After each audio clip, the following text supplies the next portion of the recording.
He stood barefoot on the rooftop, scars on his skin, hunger in his eyes. She laughed, calling him crazy for even stepping near her helicopter. To her, he was just another man with nothing. But what she didn't know was that the stranger she mocked once ruled the skies she now owned. His silence carried a story money could never buy, one that would soon turn her world upside down. Because when he grabbed the controls, the truth she never expected took flight. It was another cold morning in the city. Marcus sat near the edge of the rooftop, watching the skyline he once used to fly above. The hum of engines far away reminded him of what he'd lost, a life built on skill, discipline, and pride. But one accident, one wrong decision, had taken it all. Now he was just a shadow moving through the streets, invisible to those who passed. That's when she arrived. Ava Beaumont, the youngest CEO of a private aviation empire. To her, people like Marcus were nothing but background noise in her world of glass towers and luxury jets. When she saw him near her chopper, her first instinct was disgust.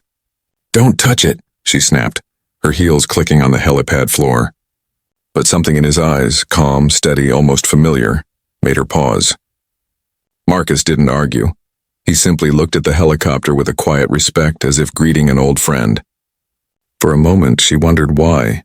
Then curiosity got the better of her. "You think you can fly that thing?" She laughed. He didn't answer. He didn't need to. The way his gaze traced every part of the machine said more than words ever could. She didn't know it yet, but the man she was mocking once trained the very pilots her company now employed. And soon she would learn. Some men don't need wealth to rise. They just need a reason to take off again. The city's noise faded beneath the thrum of the helicopter's blades. Ava folded her arms, a smirk playing on her lips. "You fly this chopper? I'll marry you if you can even start it." Her voice carried a mix of mockery and disbelief. Her staff laughed behind her, filming the scene for their amusement. To them it was a game, the CEO teasing a homeless man for entertainment. But Marcus didn't react. He simply stepped closer to the machine, running his fingers over the metal surface like a man touching history. Every rivet, every switch, and he remembered them. They hadn't changed. Only his life had. Ava rolled her eyes as he climbed inside. "Careful," she warned sarcastically, "that thing costs more than your life." Marcus didn't answer. He just looked at the controls, his reflection in the glass mixing with the skyline, a ghost of who he once was. Then with a slow breath, he flipped the main power switch. The dashboard came alive, lights flickering in perfect sequence. The hum deepened. The laughter stopped. "Wait, how did he—" one of her pilots whispered. Marcus's hands moved with precision, every motion smooth, confident, and exact. He wasn't guessing. He was remembering. He lifted his head, eyes steady on the horizon. "Permission to lift off?" he asked quietly. Ava froze. Something about his tone, calm yet commanding, sent a chill through her. Against her better judgment, she nodded. The helicopter rose, gracefully, powerfully. The wind whipped across the rooftop as Ava and her staff stepped back, shielding their faces. Marcus maneuvered the aircraft like it was part of him, turning, hovering, tilting perfectly with the rhythm of the wind. Her pilot muttered, "No one flies like that anymore." When the chopper landed again, the silence was deafening. Marcus stepped out, eyes locked with Ava's. "Sometimes," he said softly, "you lose everything to remember who you are." Ava's arrogance cracked for the first time. She tried to speak, but the words wouldn't come. All she could think was, who is this man? Later that night, she searched his name, Marcus Hale, former U.S. Air Force pilot, Medal of Honor recipient, declared missing after a crash 5 years ago. Her heart sank. The man she mocked wasn't just a stranger. He was a legend she had unknowingly humiliated. The next morning, Ava called him back. She didn't know why. Guilt, maybe curiosity, but she needed to see him again. Marcus arrived quietly, the same calm expression masking the storm beneath. She tried to apologize, stumbling over her words, but he just nodded as if her shame was punishment enough. "I need pilots like you," she said finally. "You could rebuild your life. I'll make sure of it." Marcus studied her face. "You don't rebuild a life by erasing what broke it," he replied softly. "You face it."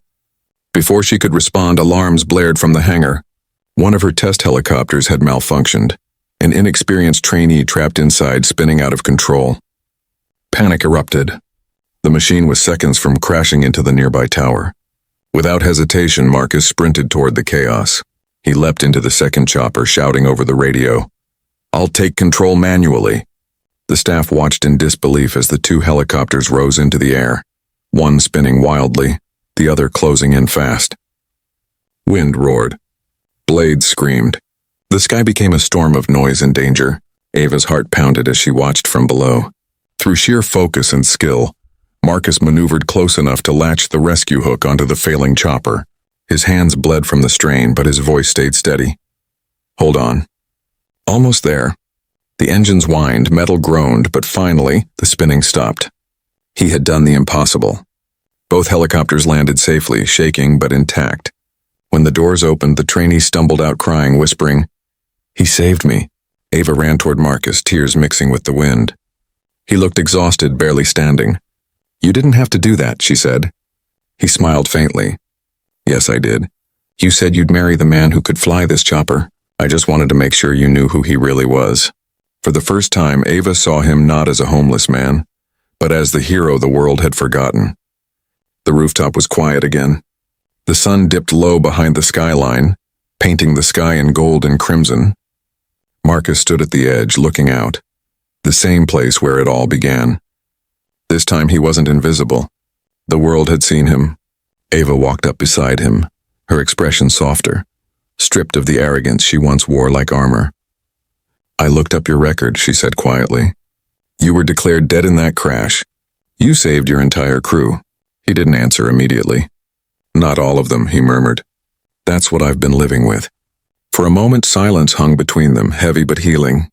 Then Ava spoke again, voice trembling. "I said I'd marry the man who could fly that chopper. I was joking. But after what I saw, I've never meant something more." Marcus smiled faintly, the kind of smile that hides years of pain and wisdom.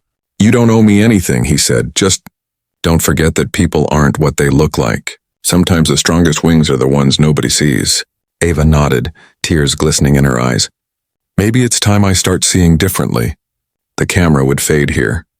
The wind catching his worn jacket, the city glowing beneath them.